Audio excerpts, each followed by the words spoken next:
Hello guys, welcome once more to another video in our YouTube channel. So in this video we are going to be solving a very technical number theory problem. Now the question reads, I am the largest positive integer n for which n cubed plus 100 is divisible by n plus 10. Find me. Alright, so I'm going to give you guys a very brief method on how to always approach questions like this. So the first thing we are going to do is that we are going to divide n cubed plus 100 by n plus 10. In fact, basically, if we say n cubed plus 100 is divisible by n plus 10, it means that if we take n cubed plus 100 and we divide by n plus 10, you are not going to have any remainder. Alright, so we'll try to look at that. So we are going to now start by finding all the possible set of values of n such that n plus 10 divides n cubed plus 100. Then we look for the largest possible value of n that makes that to happen. So to do n cubed plus 100 divided by n plus 10, we are going to go through Euclidean division, that is long division.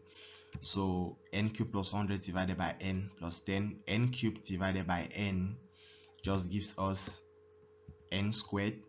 N squared times n is n cubed, and n squared times 10 is equal to 10n squared. Now we have to subtract n cubed minus n cubed is 0. There is no coefficient of n squared in the polynomial here, so we just have something like 0n squared minus 10n squared gives us negative 10n squared, and then 10 minus 0, because there is no constant here, we have 10. So the result is negative 10n squared plus 10. The degree of the remainder is greater than the degree of the divisor, so we continue dividing. Negative 10n squared divided by n is negative 10.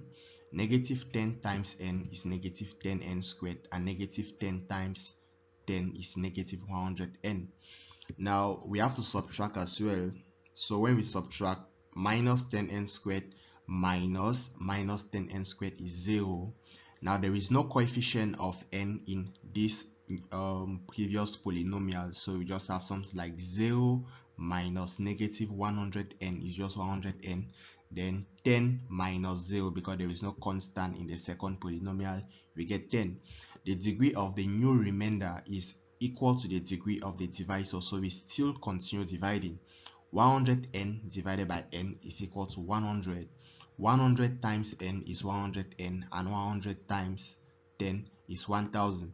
Now we have to subtract. 100n minus 100n is 0, and then 10 minus 1000 is actually negative 900.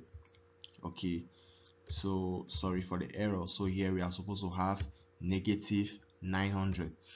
Okay, now since we are done with the long division, because normally we are supposed to end here because the degree of the final remainder is 0, because it is like negative 900n to the power 0, and the degree of the divisor is 1. So since the degree of the remainder is less than the degree of the divisor, we cannot divide again. Now we are going to write n cubed plus 10 divided by n plus 10 as the quotient, which is n squared minus 10n plus 100, plus the remainder, which is negative 900 divided by the divisor.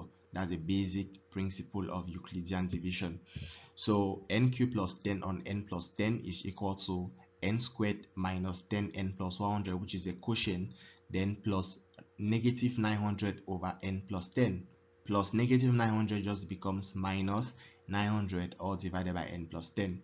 So this is what we have. Now basically we have to do two things here. We first of all need that n plus 10 should divide n cubed plus 100, which means that everything here is supposed to be an integer. Okay, so if n cubed plus 10 over n plus 10 is an integer, it therefore means that this 900 divided by n plus 10 must be an integer, because we know that this quotient is always an integer since n is an integer, and we know that if we subtract two integers, we are definitely going to have an integer. Since one of the quantities is already an integer, it suffices that the other quantity has to be an integer, so that the final rational function here will be an integer. Now, when do we say that 900 divided by n plus 10 is an integer? We say that if and only if n plus 10 divide 900. Alright, so n plus 10 must divide 900. In other words, if we take 900 over n plus 10, we are going to have an integer k, which means that 900 must be equal to k times n plus 1. In fact, from here, if we divide both sides by n plus 10, we are going to have 900 over n plus 10 equal to k, where k1 is a positive integer. All right, so or if we use a basic definition of n plus 10 divides 900, we are going to have that 900 must be a multiple of n plus 10.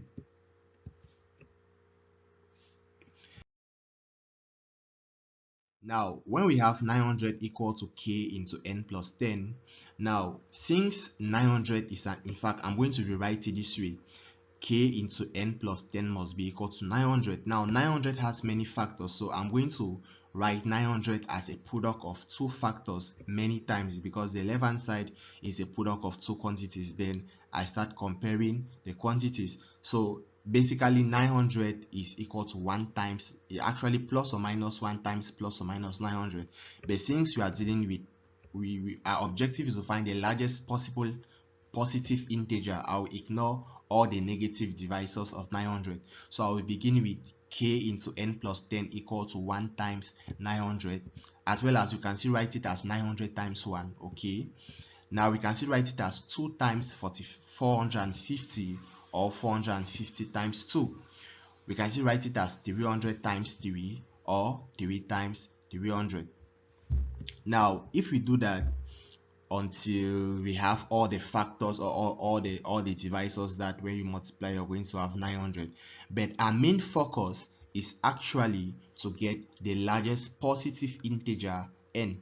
All right, and to have the largest possible integer n, we basically need that this n plus 10 is supposed to be maximum. All right, so if n plus 10 is maximum, then n itself is maximum. If n plus 10 is maximum, then n is maximum, and as well as if n is maximum, then n plus 10 is maximum.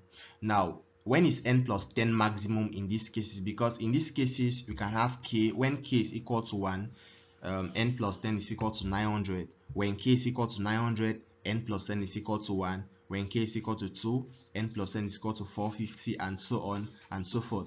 You realize that the biggest positive value of n plus 10 is basically n plus 10 equal to 900. All right, so if n plus 10 is equal to 900, then definitely n is going to be maximum, because 900 is a maximum value of n plus 10.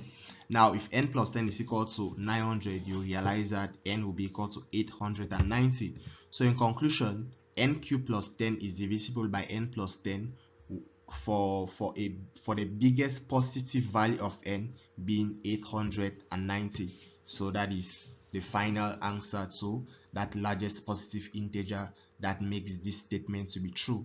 Thank you guys for watching. Subscribe to the channel, and see you guys in the next video.